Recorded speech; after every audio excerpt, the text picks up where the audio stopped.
नमस्कार, आप देख रहे हैं बहस बिहार की और आपके साथ मैं हूं विवेक। यूं तो बख्तियारपुर का अर्थ भाग्यशाली गांव होता है, लेकिन मध्यकालीन युग के शुरुआती दौर में बदनसीबी इसके दामन में आ गिरी। यहां के वहां के जो लोग थे, खासकर जो बुद्ध को मानने वाले थे, उनके अनुयायी थे, उन्होंने इस विध्वंस को देखा, झेला और एक बड़ी यूनिवर्सिटी जो तैयार हो रही थी। आज हम बात करते हैं देश विदेश में तमाम ऐसी यूनिवर्सिटीज की जहां पर लोग पढ़ने के लिए लालायित होते हैं और उस दरवाजे पर पहुंचने के लिए उनकी कोशिशें होती हैं। लेकिन एक समय था जब नालंदा यूनिवर्सिटी की आधारशिला रखी गई।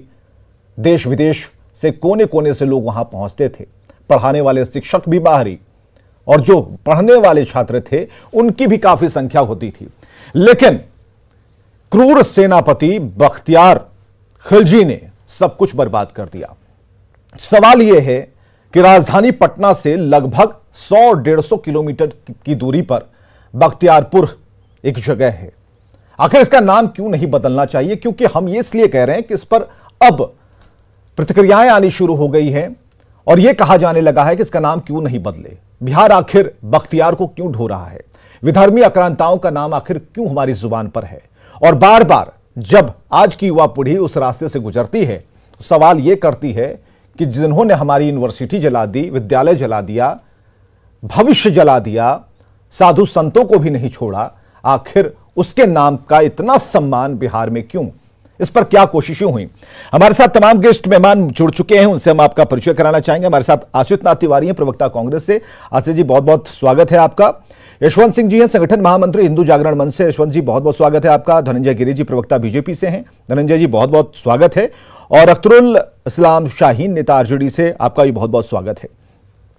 यशवंत सिंह जी, मांग चारों तरफ से उठ रही है, हम बीजेपी के पास जाएं उससे पहले हिंदू जागरण मंच के संगठन महामंत्री होने के नाते इस सवाल का जवाब सबसे पहले आपसे लेना चाहें। कोई आज की बात नहीं है। अगर बचौल ने इस पर कोई बयान दिया है तो आज की बात हो सकती है। इसके पहले गिरिराज सिंह ने इस पर कुछ कहा था, वो भी एक बयान हो सकता है। और बयान यह भी हो सकता है कि इससे पहले राज्यसभा के अंदर क्या क्या आवाज उठी और कैसे उठी, गोपाल नारायण सिंह ने क्या कहा था। सबसे पहले उन बयानों का दर्शन करते हैं, सुनते हैं, देखते हैं और उसके बाद बहस की तरफ रुख करते हैं। 12वीं शताब्दी में एक लुटेरा आया था जिसका नाम था बख्तियार खिलजी, और उसने लगभग 2000 से 3000 बौद्ध भिक्षुओं को मारा। नालंदा विश्वविद्यालय जलाया, जो प्रमाण है कि 2 साल 3 साल तक लगातार जलते रहा और वहाँ उसका कोई अवशेष नहीं है। लेकिन आज भी वहाँ पर बख्तियारपुर के नाम से वहाँ जाना जाता है, उसके नाम पर रखा गया है। और बख्तियारपुर स्टेशन भी है जिसके नाम पर वहाँ नामो निशान नहीं होना चाहिए। वहाँ कोई उसका मकान नहीं है, उसका घर नहीं है, लेकिन नाम उसका वहाँ पर है। मैं सरकार से आग्रह करना चाहता हूँ, और खासकर रेल मंत्रालय से, कि कम से कम अपने पट्टी से वहाँ से बख्तियारपुर स्टेशन के जगह पर नालंदा रोड करके उस जगह का नाम रखा जाए, क्योंकि वहाँ की राजगिरी और नालंदा के नाम से पूरा विश्व विख्यात एरिया है। और आज भी जो खोदाई हो रही है तो लगभग 6 किलोमीटर लंबा खोदाई हुआ है और पूरा वहाँ पर अवशेष मिलते चले जा रहे हैं। और नई नई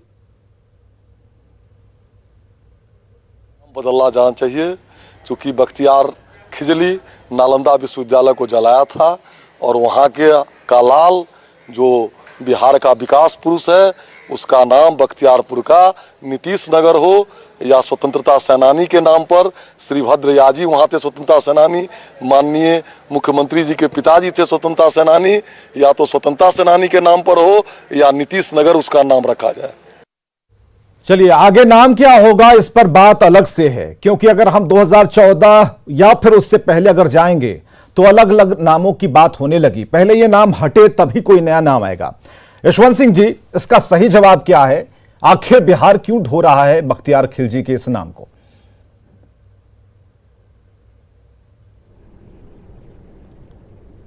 जी, बख्तियारपुर का जो नाम है ये हम लोगों का राष्ट्रीय, एक तरह से समझिए कि ये अपराध है, ये पाप है।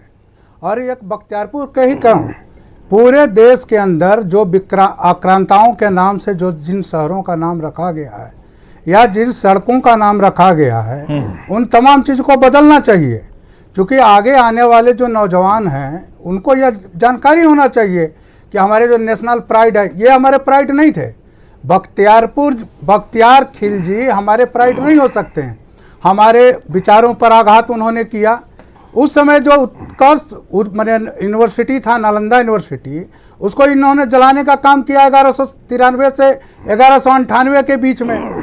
तो ये हमारी मांग यह है, किसी बख्तियारपुर का ही नहीं, इस पूरे देश के अंदर जो आक्रांता थे, जो व्यभिचारी लोग थे, उन तमाम लोगों के ऊपर जो नाम रखा गया है वह सारा नाम हटना चाहिए। और जो नेशनल प्राइड हमारे हैं देश के अंदर, बहुत सारे लोग हैं जिनके नाम से इन जगहों का नाम को बदलना चाहिए। लेकिन आवाज हिंदू जागरण मंच की तरफ से कब उठी, कैसे उठी और उस पर क्या अमल किया गया? सरकार ने क्या कहा, राज्य सरकार ने क्या कहा?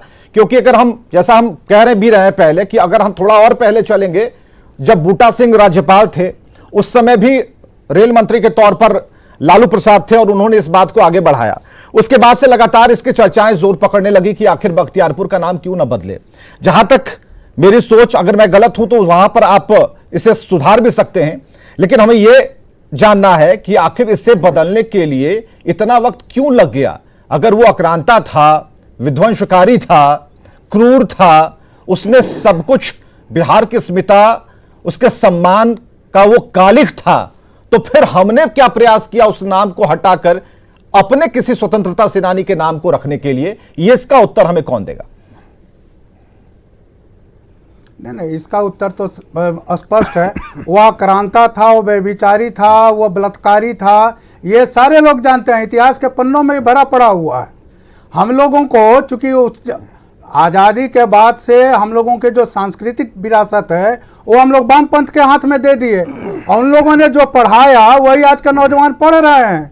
हमको तो अब यार नौजवानों से भी पूछना है आपके टीवी चैनल के माध्यम से कि भाई आप जो जिन चीजों के ऊपर है उसके ऊपर रिसर्च, तो नौजवान तो आके चेंज नहीं करेगा ना। बख्तियारपुर अगर कोई नौजवान अगर उस रास्ते से गुजरता है तो क्या उस पट्टी को उठाकर फेंक दे और अपना कोई नाम रख दे? ऐसा नहीं हो सकता, एक प्रोसेस है ना। तो इस प्रोसेस के लिए राज्य सरकार अपनी तरफ से काम करेगी, आप जैसे संगठन वाले लोग इस पर फोकस करेंगे, तब जाकर काम होगा। हम तो उस प्रयास की बात कर रहे हैं, वो प्रयास किस हद तक हुआ? जी, मेरा कहना यह है कि हम लोग तो हमेशा आवाज इस पर उठा रहे हैं। आपकी आवाज में दम नहीं था, इसका मतलब राजनीति की बातें हैं। नहीं, आपकी आवाज में दम नहीं था। जरा हम बीजेपी के पास होकर आते हैं, रुक जाइए। धनंजय गिरि जी हमारे साथ, धनंजय गिरि जी, इस पूरे मसले पर बीजेपी ने आवाज उठाई, अभी भी उठा रही है। इससे पहले भी दो नेताओं के नाम हमने बताए, और इससे पहले भी बीजेपी के प्रवक्ता थे जिन्होंने तकरीबन 2016 के आसपास एक बड़ी आवाज उठाई थी, उन्होंने ट्वीट भी किया था। हमें जरा ये बताइए कि इन सभी प्रयासों पर सरकार भी, आपकी राज्य सरकार में आप शामिल रहे, तो फिर ये कोशिश क्यों नहीं हुई? ये जो इफेक्ट आना चाहिए, नीतीश कुमार का निर्वाचन क्षेत्र रहा, तो वहां पर नीतीश कुमार ने प्रयास क्यों नहीं किया कि बख्तियारपुर का नाम वहां से बदल दिया जाए? किसी का भी हो जाए, लेकिन बख्तियारपुर तो कम से कम ना हो।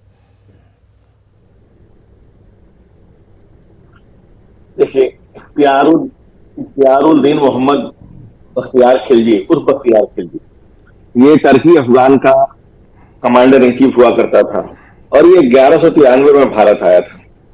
1193 में भारत आया और 1202 में इसने नालंदा यूनिवर्सिटी को नष्ट किया। नालंदा यूनिवर्सिटी को नष्ट करने का कारण क्या था? आप समझिए, सोच का फर्क देखिए। नाम बदलने की बात जो हो रही है, क्यों हो रही है? क्योंकि हमें देश में अगर नए सांस्कृतिक विहार लाना है तो हमारे पुराने काले धब्बों को धोना ही होगा, तब जाकर आप नए सांस्कृतिक पुनर्जागरण, नया सांस्कृतिक उत्थान ला सकते हैं। क्यों उसने नालंदा यूनिवर्सिटी को नष्ट किया? क्या उसकी दुश्मनी थी कि 1202 में उसने नालंदा यूनिवर्सिटी को नष्ट किया? बहस इस पर नहीं है, बहस इस पर नहीं है धनंजय गिरि जी की उसने नष्ट क्यों किया। जब नष्ट कर दिया और एक प्रमुख विलेन के तौर पर उसे हम सभी जानते हैं, तो आखिर बख्तियारपुर का नाम जप क्यों रहे हैं? विवेक जी, मैं बात पे आता हूं, और हमारी नई पीढ़ी को जानना भी चाहिए कि ऐसा क्यों हुआ। आखिर हमारी सहिष्णुता, हमारी अच्छाई, हमारी खूबियां ही हमारे कमजोरी क्यों बनी? क्योंकि 1202 ईस्वी में उसने डिस्ट्रॉय किया। क्यों डिस्ट्रॉय किया? क्योंकि जब उसके सारे नीम हकीम फेल कर गए, उसकी जान बचाना मुश्किल हो गया, तब उसका आयुर्वेदाचार्य, छोड़ दीजिए धनंजय जी, एक मिनट, इतिहास वाली किताब रखिए, नहीं इतिहास वाली किताब रखिए, उसके लिए छोटी सी जानकारी बड़े बड़े मोटे अक्षरों में हम चला रहे हैं। लेकिन हमें बस इतना बताइए, आवाज आपकी भी क्या उतनी मजबूत नहीं थी? सरकार आपकी थी, आपके हाथ में सब कुछ था, फिर क्यों वो बोर्ड आज भी क्यों है? देखिए, हम सरकार में सहयोगी की भूमिका में है। ये सरकार भाजपा की नहीं है, सरकार एनडीए की है, जो नीतीश कुमार लीड गवर्नमेंट है। जेडीयू और बीजेपी की कंबाइंड सरकार है। हमारी साझा सहमति है, हमारी साझा कार्यक्रम है और हमारी साझा। आप मान रहे हैं कि यहाँ पर जेडीयू और बीजेपी दोनों अलग अलग है? इस देश में जो भी संस्कृति के काले धब्बे हैं उसे मिटना चाहिए। हम इस बात ठीक है, संस्कृति के और सांस्कृतिक धरोहरों के काले धब्बों का जिक्र आप कर रहे हैं। हमें जरा ये बताइए, इस मसले पर जेडीयू और बीजेपी दोनों अलग अलग है के द्वारा लीड किया जा रहा है। इस मसले पर जेडीयू और बीजेपी की राय अलग अलग है। मैं इस राय से पे बात नहीं कर रहा हूं, मैं बात कर रहा हूं बीजेपी का पक्ष में बता रहा हूं आपको। मैं अलग अलग है एक साथ ये नहीं कह रहा हूं, लेकिन क्या आप यहां आकर आप कमजोर क्यों हो जाते हैं? यहां आकर आप कमजोर क्यों हो जा रहे हैं? हमें जरा ये बताइए। 10,000 विद्यार्थी थे उसमें, 2,000 शिक्षक थे, एक बहुत बड़ा नुकसान हुआ है। वो मंदिर विश्वविद्यालय तोड़ते तोड़ते नहीं थके और हम बनाते बनाते नहीं थके, लेकिन हम इस बात के पक्ष में हैं। आप तो नाम भी नहीं बदल पाए सर, पर काले अध्याय है, नाम नहीं बदलवा पाए, चाहिए नाम भी नहीं बदलवा पाए। चर्चा का विषय है कि क्या करना चाहिए, नहीं ठीक है, इसके पक्ष में है, ये हमारे तरफ से है। अभी आसित नाथ तिवारी जी हमारे साथ प्रवक्ता कांग्रेस से। आसित नाथ तिवारी जी, हमें जरा ये बताइए, हमने बूटा सिंह का जिक्र कर दिया, रेल मंत्री लालू प्रसाद थे, चिट्ठी गई थी, उस समय भी नाम बदलने को लेकर कुछ बात हुई और लालू प्रसाद ने आगे उस चिट्ठी को बढ़ाया भी था, केंद्र सरकार को कहा कि भाई इस पर विचार कीजिए, ये होना चाहिए, हो नहीं पाया और तब से लेकर सरकारें बहुत बदल गई। इस पर आपका पक्ष क्या है, कांग्रेस का स्टैंड क्या है? देखिए, इस बात में किसी को संदेह नहीं है कि बख्तियार खिलजी बेहद क्रूर आक्रांता था और उसने हमारी संस्कृति पर, हमारी सांस्कृतिक विरासत पर हमला किया था और वो हमारे लिए, हमारी आने वाली तमाम पीढ़ियों के लिए हमेशा खलनायक रहेगा, स्पष्ट है। लेकिन अब जिस बख्तियारपुर की बात हो रही है, क्या ये बख्तियारपुर उसी बख्तियार खिलजी के नाम से है?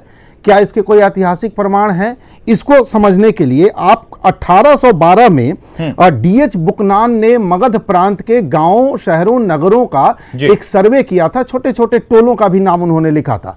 1812 के इस सर्वे में बख्तियारपुर का कोई जिक्र नहीं है, कहीं बख्तियारपुर का जिक्र नहीं है। ठीक है। 19वीं शताब्दी में काफी दिनों बाद बख्तियारपुर गांव का जिक्र कहीं कहीं आता है, 19वीं शताब्दी में काफी दिनों बाद, जबकि खिलजी आया था 12वीं शताब्दी में, मतलब 600 साल बाद बख्तियारपुर गांव अस्तित्व में कहीं आता है, ऐसा ऐतिहासिक प्रमाण मिलता है। कुछ लोग दावा करते हैं कि कोई बख्तियार काको थे, सूफी संत, वो उसी गांव के थे, इसलिए उसका नाम बख्तियारपुर है। मैं इसका ऐतिहासिक प्रमाण नहीं जानता हूं। अगर ये खिलजी के नाम पर है, आज इसे बदल दीजिए, तुरंत बदलिए, जो भी नाम दूसरा रखिए। हमारे पास बहुत महान लोग हैं जिनके नाम पर हम गांव शहर बसा सकते हैं, क्यों खिलजी के नाम पर हम अपने यहाँ शहर रखें?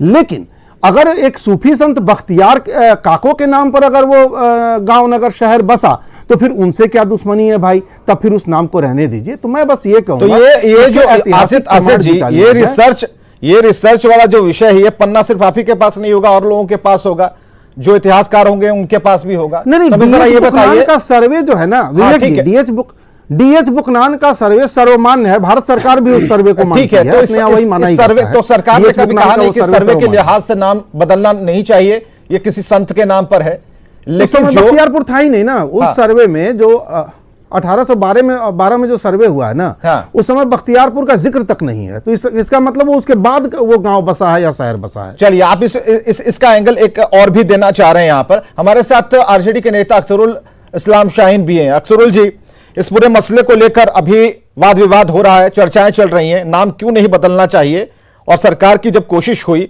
तमाम सरकारों ने इस पर कोशिश की और बीजेपी की आवाज एक बार फिर से इस पर बुलंद है, तो आरजेडी अभी खामोश क्यों है? ऐसा है कि ये पूरा मामला इतिहास से जुड़ा हुआ मामला, और इतिहास के बारे में हम ज्यादातर अंग्रेजों के द्वारा जो लिखा हुआ इतिहास है उसको पढ़कर निर्णय करते हैं। जैसे हमारा देश का भारतवर्ष का खोज या गूगल के का जो बाद में पता चलता है तेरा था, तो इस तरह का बहुत सारा ऐसा इतिहास भारत में देखने को मिलता है। जब अंग्रेज हमारे देश में आए तो उन्होंने हमारे देश के हिंदू मुस्लिम एकता को तोड़ने के इस तरह का इतिहास का बताया गया कि उसको और दूसरे राइटरों ने अलग लिखा है और अंग्रेजों ने और लिखा है और पंतों ने और लिखा है। तो इसका सही अध्ययन होना जरूरी है। और अख्तरुल जी की आवाज इको हो रही है, जरा हम आपके पास आएंगे, जरा हम बात कर लेते हैं धनंजय गिरि जी। धनंजय गिरि जी, जो बात अभी असिता तिवारी ने कही या फिर जिस बात का उन्होंने जिक्र किया, जिस मान्यता का जिक्र किया, लेकिन उस पर विचार अभी स्पष्ट नहीं हो पाया, हम किसी नतीजे पर नहीं पहुंच पाए। सवाल कई थे कि विदर्भी आक्रांताओं का नाम हम क्यों जपें, सैकड़ों शिक्षकों विद्यार्थियों के हत्यारों को हम क्यों जपें, ज्ञान भूमि को तहस नहस करने वालों को क्यों जपें, ज्ञान की धाती को राख करने वालों को क्यों जपें। तो इसका उत्तर हमें सटीकता से नहीं मिलता। हम प्रयास की जब बात करते हैं तो आप ये कहते हैं कि एनडीए की सरकार है, तो क्या हम ये माने कि जो एनडीए है वो दो खेमों में है इस मुद्दे को लेकर? और क्या जवाब है असिता तिवारी जी के सवालों का?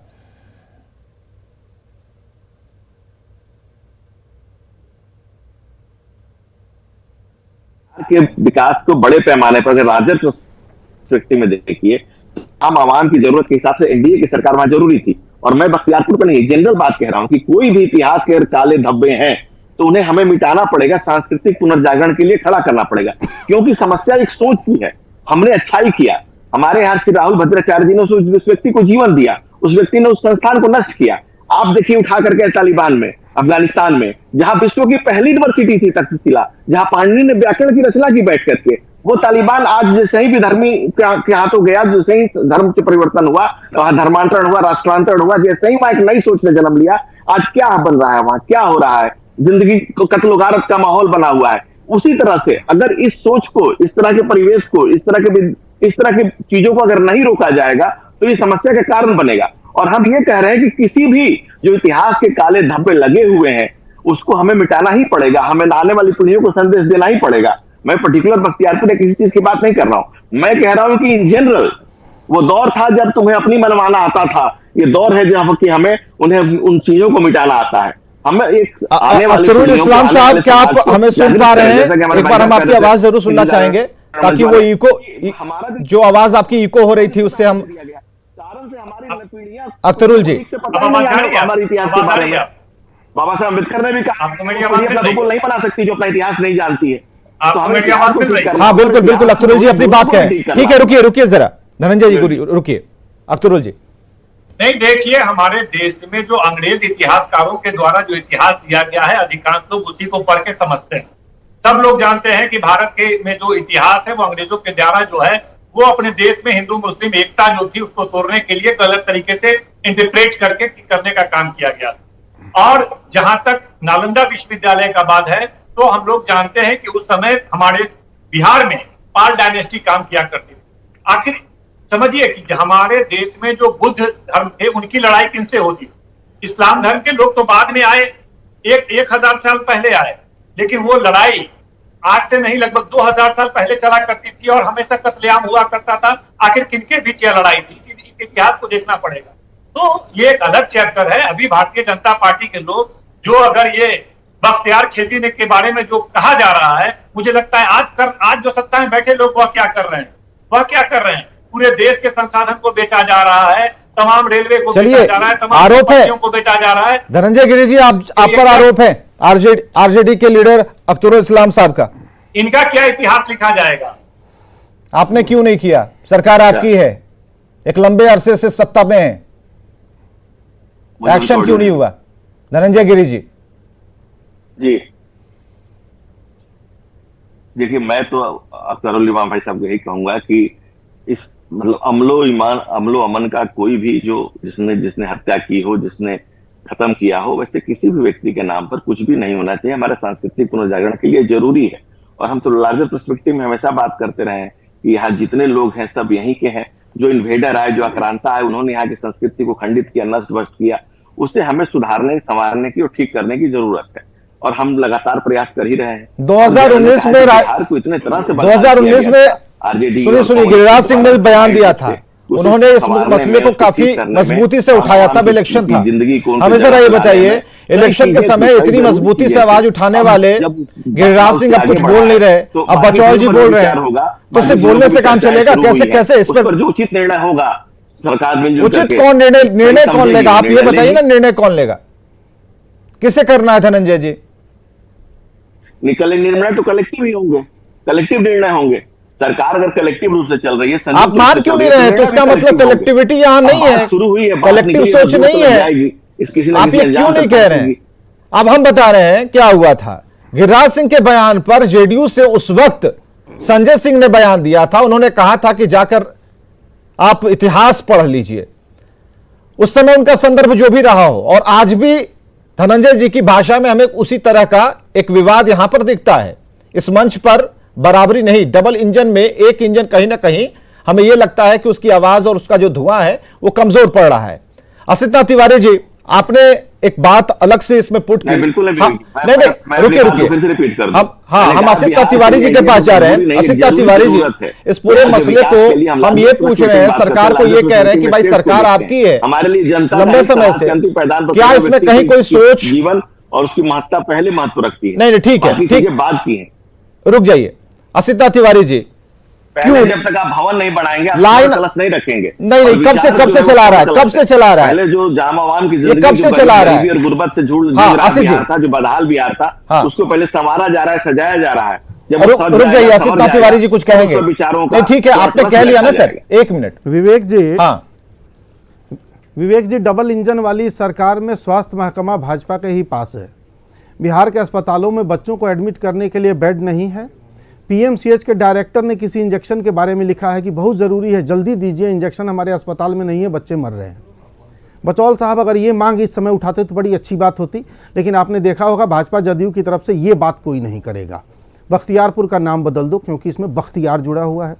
कल को ऐसी सोच पैदा होगी कि मेरे नाम के साथ तिवारी जुड़ा है तो तिवारी नाम बदल दो, सिंह नाम बदल दो। नफरत की ये राजनीति आप कीजिएगा तो समाज को तोड़िएगा, एक दिन देश को तोड़िएगा। पहले पता तो कीजिए बख्तियार कौन है। मैं तो पहले ही कह रहा हूं कि अगर खिलजी के नाम से है तो आज मिटाइए ये नाम, कुछ भी नाम रख दीजिए, इमलीपुर, आमपुर, हमें मंजूर है, लेकिन उस खिलजी, मतलब असितनाथ तिवारी, कांग्रेस का स्टैंड इस बात को लेकर है कि बख्तियार खिलजी वो नहीं था जिसके नाम पर बख्तियारपुर है, कांग्रेस ये मानती है? नहीं, ये कांग्रेस का स्टैंड नहीं है, ये ऐतिहासिक तथ्य है। देखिए ये ऐतिहासिक तथ्य है, हम तथ्यों को ठुकराकर कब तक चलेंगे? यशवंत जी, ठीक है, ठीक है, को निषेध करके कब तक चल पाएंगे? यशवंत जी बताइए, ये बख्तियार जी कोई सूफी संत हुआ करते थे, बख्तियार का आप तो दावे के साथ कह रहे हैं आसिफ जी, जिक्र कुछ जगहों पर है। हाँ ठीक है, जांच करवा लें। यशवंत जी, देखिए विवेक जी ऐसा है कि इतिहास के पन्नों को जोड़ने और तोड़ने में कांग्रेस माहिर है।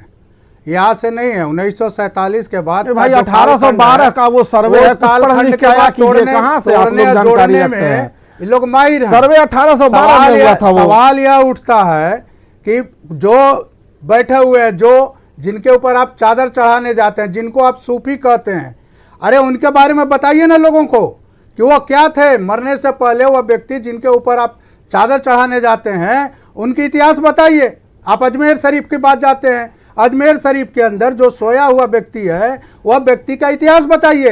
तो आप इतिहास नहीं बताइएगा और आप खाली बरगलाने का बात कीजिएगा तो यह नहीं चलेगा। जैसा अब हम ही लोगों की बात कर रहे हैं, आप हमारी बात शुरू में हुआ था, हम लोगों ने इसको जगाने का काम प्रारंभ किया है इस पूरे देश के अंदर। हम लोग यह बता रहे हैं, यहाँ कोई भी जोड़ने और तोड़ने की बात नहीं है। जोड़ने तोड़ने की बात आप करते हैं। आसिफ जी आप भी स्क्रीन पर हैं। का काम हमेशा कांग्रेस, 1 मिनट का समय हमारे पास। आसिफ जी, आपको इनको देखिए, इनको तथ्यात्मक रूप से बहुत सारी चीजें गलत बोल रहे हैं। बख्तियार खिलजी को आप अगर नाम बदल दिया जाए तो इसमें दुविधा क्या है? कोई दुविधा नहीं है, लेकिन सवाल यह है कि बख्तियार नाम होने से आप नाम बदलेंगे तो इसमें आपकी नफरती मानसिकता झलक रही है ना। आपको यह बताना पड़ेगा कि ये उसी बख्तियार खिलजी के नाम पर है जिस खिलजी को मैं भी दुष्ट मानता हूं। क्रूर मानता हूं, वाहियात मानता हूं, उससे घृणा करता हूं। आप बाबर को क्या मानते थे? अगर वो किसी सूफी संत के नाम पर है, आप बाबर को बदलेंगे, इसका मतलब आप नफरत करते हैं धर्म विशेष से। बात साफ है। आप बाबर को क्या मानते थे? बाबर क्रूर होगा। बाबरी मस्जिद टूटने पर इतनी आफत क्यों हो गई थी? इसलिए हो गई कि हमारा देश कानून से चलता है और हमारी अदालत ने कहा था कि उसे मत तोड़ना। आपने सुप्रीम कोर्ट की अदालत को अपने लातों से रोक दिया। हमने देखा कि हमारे सुप्रीम कोर्ट को आप लोगों ने जूतों से उसके आदेश पर हथौड़ी चलाए आपने। सुप्रीम कोर्ट की इससे बड़ी अवमानना इस देश में इससे पहले कभी नहीं हुई थी।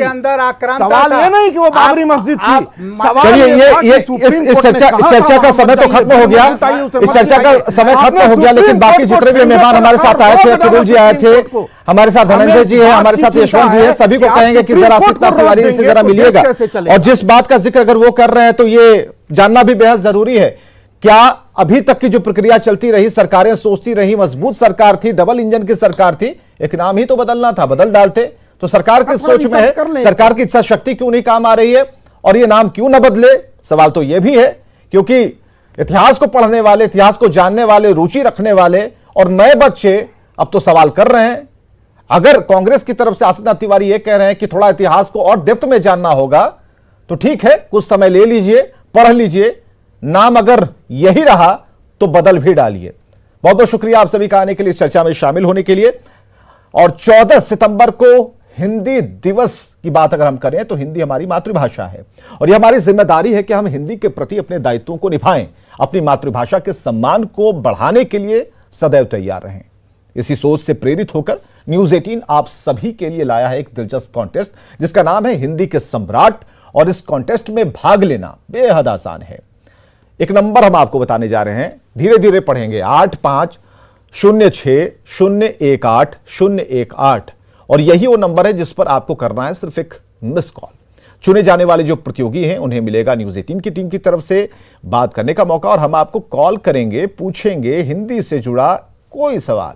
अगर आपने इसका सही जवाब दे दिया तो आप बन सकते हैं हिंदी के सम्राट।